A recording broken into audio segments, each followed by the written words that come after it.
L'objet essentiel aujourd'hui, c'est de pouvoir annoncer ce point de presse conjoint qui réunit le Burkina Faso, le Mali et le Niger.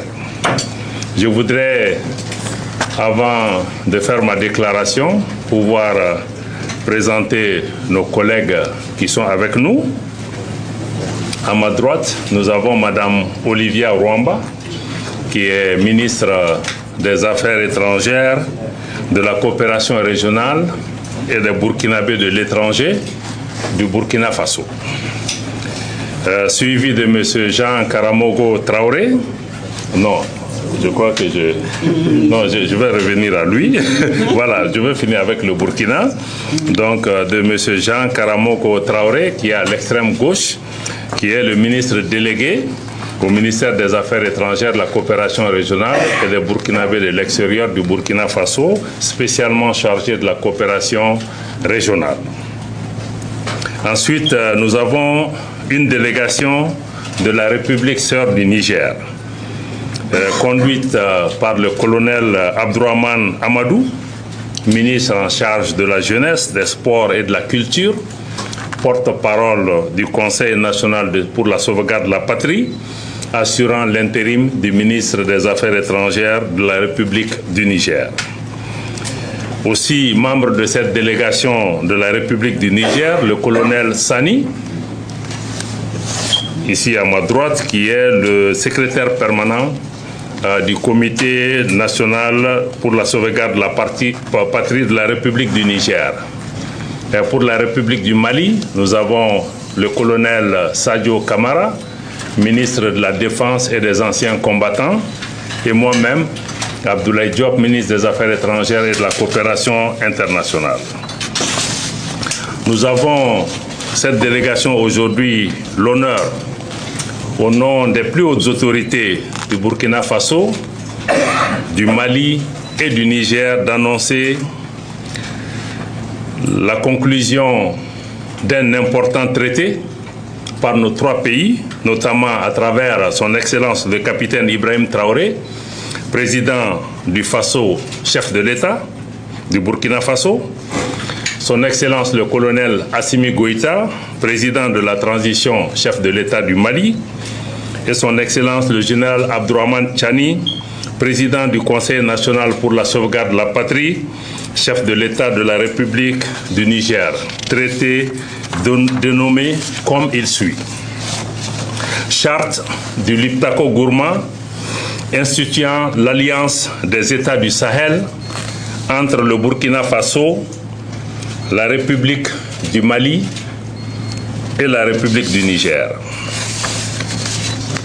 Le gouvernement du Burkina Faso, le gouvernement de la République du Mali, le gouvernement de la République du Niger, ci-après dénommés parties contractantes, réaffirmant leur attachement à la légalité internationale et régionale, consacrée notamment par la Charte des Nations Unies, l'acte constitutif de l'Union africaine et le traité révisé de la CEDEAO.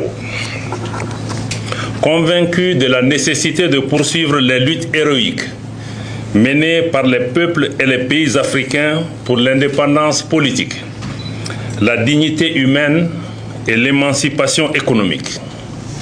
Fidèles aux objectifs et idéaux de l'autorité de développement intégré des États du Liptako Gourma, guidés par l'esprit de fraternité, de solidarité et d'amitié, engagés à renforcer les liens séculaires entre leurs peuples, déterminés à exercer pleinement et à veiller au respect de la souveraineté nationale et internationale, résolus à défendre l'unité nationale et l'intégrité des États respectifs, considérant les menaces multiformes à l'espace commun aux trois pays, conscients de la responsabilité de protéger les populations civiles en toutes circonstances, rappelant le droit naturel des États à la légitime défense individuelle ou collective, sont convenus de ce qui suit. Article 1er. Par la présente charte, dénommée Charte du Liptako-Gourma, les parties contractantes instituent entre elles l'Alliance des États du Sahel, en abrégé AES. Article 2. L'objectif visé par la Charte est d'établir une architecture de défense collective et d'assistance mutuelle aux parties contractantes. Article 3. Les parties contractantes mettront en place ultérieurement les organes nécessaires au fonctionnement et mécanismes subséquents de l'Alliance et définiront les modalités de son fonctionnement. Article 4. Les parties contractantes s'engagent à lutter contre le terrorisme sous toutes ses formes et la criminalité en bande organisée dans l'espace commun de l'Alliance. Article 5.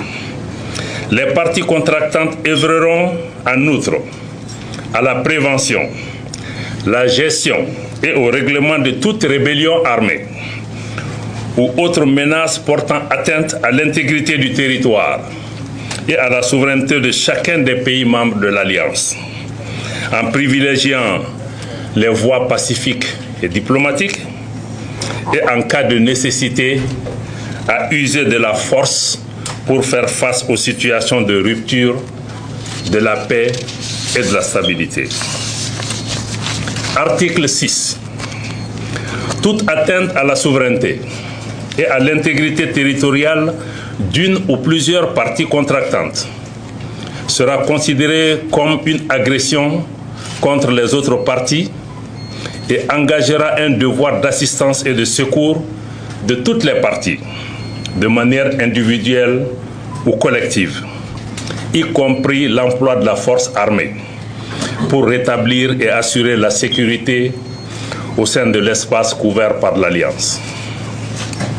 Article 7. L'agression, telle qu'évoquée à l'article 6, comprend également toute attaque contre les forces de défense et de sécurité de l'une ou plusieurs parties contractantes, y compris lorsque celles-ci sont déployées à titre national sur un théâtre d'opération en dehors de l'espace de l'Alliance. Toute attaque et en tout lieu contre les navires et aéronefs de l'une ou plusieurs parties. Article 8. Les parties s'engagent à ne pas recourir entre elles à la menace, à l'emploi de la force ou à l'agression, soit contre l'intégrité territoriale ou l'indépendance politique d'une partie. À ne pas faire de blocus des ports, des routes, des côtes ou des infrastructures stratégiques d'une partie par les forces armées. Ne pas, à partir d'un territoire mis à la disposition par une partie, perpétrer des attaques ou des agressions contre une autre partie ou des États tiers. Ne pas, à partir du territoire d'une partie, permettre à des groupes armés, des forces armées irrégulières ou des mercenaires perpétrer des attaques contre un pays du champ. Article 9. Les décisions de l'Alliance sont prises à l'unanimité des États parties. Article 10. Le financement de l'Alliance est assuré par les contributions des États parties. Article 11. La présente charte peut être ouverte à tout autre État partageant les mêmes réalités géographiques, politiques, socio-culturelles qui acceptent les objectifs de l'Alliance. La demande d'adhésion est acceptée à l'unanimité des États parties. Article 12. Toute proposition de modification de la présente charte est soumise à l'acceptation unanime des États parties. La demande de modification doit être notifiée aux autres États parties par la voie diplomatique, moyennant un préavis de 3 mois. Article 13. Tout différend né de l'interprétation ou de l'application de la présente charte est réglé par la voie diplomatique. Article 14. La présente charte peut être dénoncée par toute partie contractante. La dénonciation doit être notifiée par son notaire à toutes les parties signataires de la charte, par lettre transmise par voie diplomatique avec accusé de réception et un préavis de 6 mois. Article 15.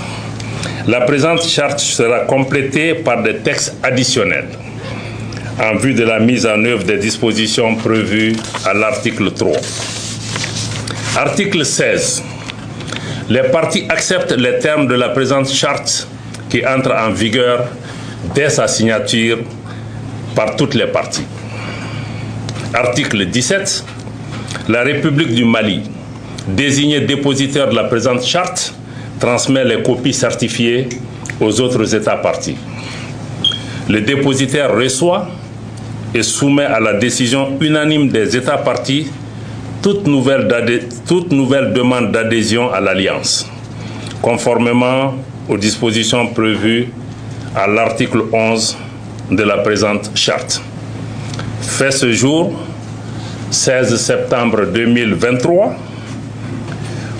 signé pour le Burkina Faso, le président de la transition, chef de l'État, le capitaine Ibrahim Traoré. Pour la République du Mali, le président de la transition, chef de l'État, le colonel Assimi Goïta. Pour la République du Niger, le président du Conseil national pour la sauvegarde de la patrie, chef de l'État, le général Abdourahmane Tchani.